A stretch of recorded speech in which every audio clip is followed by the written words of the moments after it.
মাশরাফিকে বিসিবির সভাপতি ঘোষণা করলেন প্রধানমন্ত্রী তারেক রহমান। এমন দাবিতে একটি ভিডিও ছড়িয়ে পড়েছে প্রায় সবকটা সোশ্যাল প্ল্যাটফর্মে।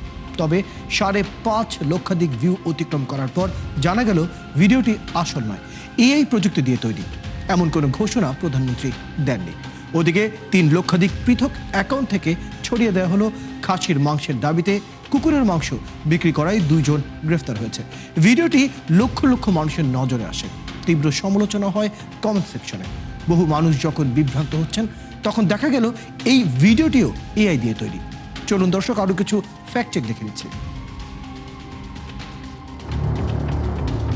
মাশরাফিকে বিসিবির সভাপতি ঘোষণা করেছেন এমন দাবিতে প্রধানমন্ত্রী তারেক রহমানকে জড়িয়ে একটি ভিডিও ভাইরাল হয়েছে ইউটিউব ও টিকটকে। ভিডিওটি টিকটকের একটি পোস্টেই 5,03,000-এর বেশি ভিউ অতিক্রম করে। প্রতিক্রিয়াও আসে প্রায় 25,000। তবে রিউমার স্ক্যানার টিমের অনুসন্ধানে দেখা যায় ভিডিওটি আসল নয়, বরং এআই দিয়ে তৈরি। বিএনপির মিডিয়া সেলের পুরনো একটি ছবিকে ডিজিটাল কারসাজিতে ব্যবহার করে ডিপফেক ভিডিওটি তৈরি করা হয়েছে। একইভাবে কুকুরের মাংস খাসি বলে বিক্রি করায় 2 জন গ্রেফতার। এমন দাবিতে আরেকটি ভিডিও নজরে এসেছে লক্ষ লক্ষ মানুষের। মুহূর্তেই শুরু হয় উত্তেজনা, কমেন্ট সেকশনে শুরু হয় তীব্র সমালোচনা। সোশ্যাল মিডিয়ায় 3 লক্ষাধিক পৃথক অ্যাকাউন্ট থেকে দাবিটি ছড়িয়ে পড়লে দেখা যায় ভিডিওটি বাস্তব নয়, এআই প্রযুক্তি দিয়ে তৈরি ভুয়া কন্টেন্ট। নির্ভরযোগ্য কোনো গণমাধ্যম বা সরকারি সূত্রে এমন ঘটনার প্রমাণ মেলেনি। ওদিকে কিসের পুলিশ হত্যার বিচার? ইউনূস স্যার আমাদের মাফ করে দিয়েছেন, এমন মন্তব্য নাকি হাসনাত আব্দুল্লাহ করেছেন। এমন দাবিতে ফেসবুকে ছড়ানো ফটোকার্ডটি শত শত অ্যাকাউন্ট থেকে ছড়িয়ে পড়ে। তবে যাচাই করে দেখা যায় তিনি এমন কোনো মন্তব্য করেননি। একটি স্যাটায়ার পেজের ব্যঙ্গাত্মক পোস্টকে বাস্তব দাবি করে প্রচার করা হয়েছে। গুজব এখানেই শেষ নয়, আরও একটি স্যাটায়ার পেজের ব্যঙ্গাত্মক পোস্টকে আসল খবর হিসেবে প্রচার করা হয়েছে সোশ্যাল মিডিয়ায়। ডক্টর আসিফ নজরুল নাকি বলেছেন আরেকবার দায়িত্ব পেলে দেশে তেলের সংকট থাকবে না। পোস্টটিকে ঘিরে কয়েক হাজার মানুষ প্রতিক্রিয়াও জানায়, কিন্তু অনুসন্ধানে নির্ভরযোগ্য কোনো সূত্রে এমন মন্তব্যের প্রমাণ মেলেনি। কোনো সূত্র উল্লেখ না করেই এমন দাবিটি ছড়ানো হয়েছে।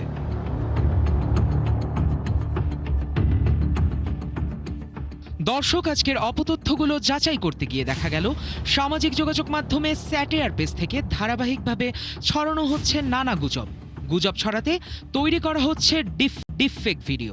এর বেশিরভাগই বিভ্রান্তি ছড়িয়ে ভিউ বাড়ানোর অপচেষ্টা। এসব গুজবের ফাঁদে না পড়তে সচেতনতা যেমন জরুরি, তেমন দায়িত্বশীল গণমাধ্যমের উপর আস্থা রাখার পরামর্শ বিশেষজ্ঞদের। শায়ক দাস, ৭১। দর্শক আমরা প্রতিবেদনটি দেখে নিলাম। আগে জেনেছি আমাদের সাথে আছেন সাংবাদিক আবুল কালাম আজাদ মজুমদার, তার সাথে আলোচনায় যাচ্ছি। যখনই আমরা কোনো অপতথ্য বা গুজবকে ছড়াতে দেখি সবচেয়ে বেশি যে রীতিটি ফলো করা হয় সেটি আমরা দেখেছি সংবাদ মাধ্যম অথবা মিডিয়াগুলো যে রয়েছে তাদের ফটোকার্ডগুলোকে হুবহু নকল করার একটা চেষ্টা আমরা দেখেছি, এবং সেই ধরনের লোগো এবং ছবিও তারা ব্যবহার করে থাকে। সাম্প্রতিক সময়ে এই ধরনের AI generated video, deepfake video সময়ের সাথে সাথে বাড়ছে। বিষয়টি আপনার কাছে জানতে চাই, কিভাবে দেখছেন, কি মনে করেন পরিস্থিতি? এটা তো আসলে খুবই বিপজ্জনক পর্যায়ে আছে। সংবাদ মাধ্যমগুলোর ফটোকার্ড ব্যবহার করে ভুল বা মিথ্যা তথ্য দেওয়া, এটা অনেকদিন ধরেই এটা চলে আসছে, কিন্তু এ বিষয়ে আসলে কার্যকর কোনো ব্যবস্থা কারো কোনো ধরনের কর্তৃপক্ষই নিতে পারেনি। তবে এই ক্ষেত্রে আমি মনে করি যে সংশ্লিষ্ট সংবাদ মাধ্যমগুলো আছে তাদের আরো একটু সচেতন থাকাটা বেশি জরুরি। কারণ যদি তাদের সংবাদ মাধ্যমকে নকল করে কোনো ফটোকার্ড তৈরি করা হয় এবং পরবর্তীতে দেখা যায় যে আসলে সেটা ভুল, তাহলে কিন্তু এই সংবাদ মাধ্যমটাই আসলে সবার আগে ক্ষতিগ্রস্ত হয়। কারণ তখন তাদের বিশ্বাসযোগ্যতা নিয়ে এক ধরনের প্রশ্ন ওঠে, কোনটা সঠিক কোনটা ভুল সেটা নিয়ে একটা প্রশ্ন ওঠে। আর ক্রেডিবিলিটি এমন এক জিনিস যেটা কোনো সংবাদ মাধ্যম যদি একবার হারিয়ে ফেলে তার পক্ষে এটা অর্জন করা আবার কিন্তু খুব কঠিন। তো যে কারণে সংবাদ মাধ্যমকেই আসলে সংশ্লিষ্ট যারা আছেন তাদেরকে ভেবে বের করতে হবে যে কিভাবে তাদের কত কাজ কেউ নকল না করতে পারে, এটা একটা দিক আছে। আরেকটা দিক হচ্ছে যে আপনার আমরা সামাজিক যোগাযোগ মাধ্যম বলতে আসলে আমাদের দেশে সবচেয়ে বেশি ফেসবুক থেকেই আমরা দেখি যে আপনার ব্যবহৃত হয়। কিন্তু আজকে আপনারা যে সংবাদ প্রচার করবেন, এখানে কিন্তু আমরা একটা জিনিস দেখছি যে প্রথম যে মিথ্যা তথ্যটি আপনারা বললেন সেটা টিকটকে 5 লক্ষ লোক দেখেছে।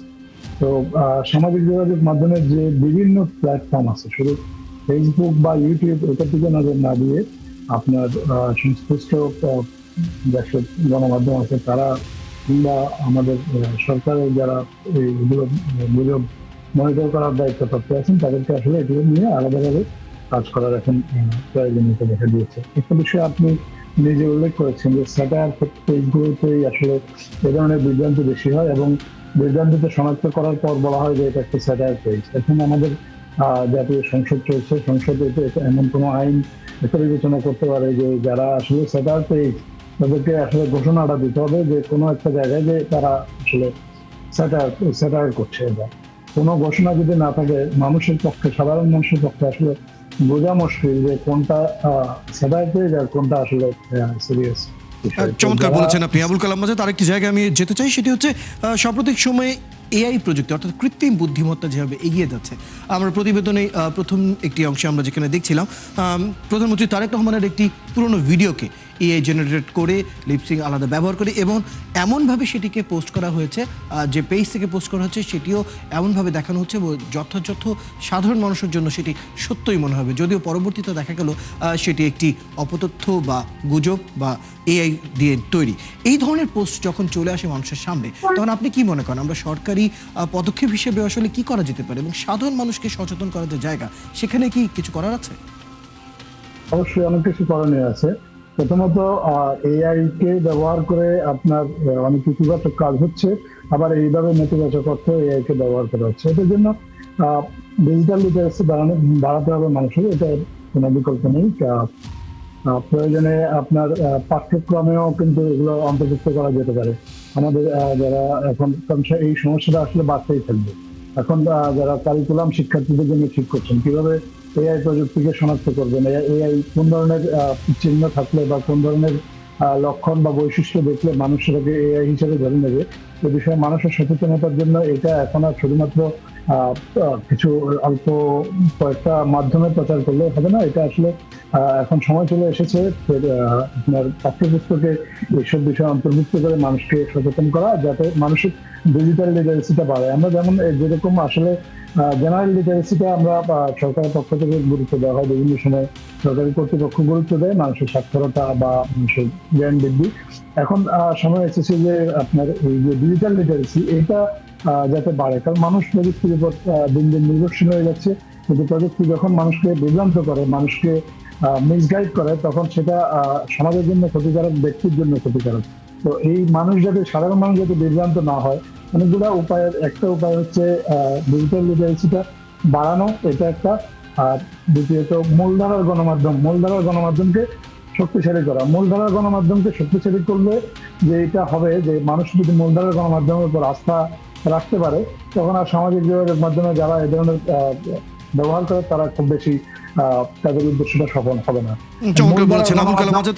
আমরা এই বিষয়টি নিয়ে আরো আলোচনা চালিয়ে যাব। তুলনায় উদ্যোগগুলো খুবই এখন কম।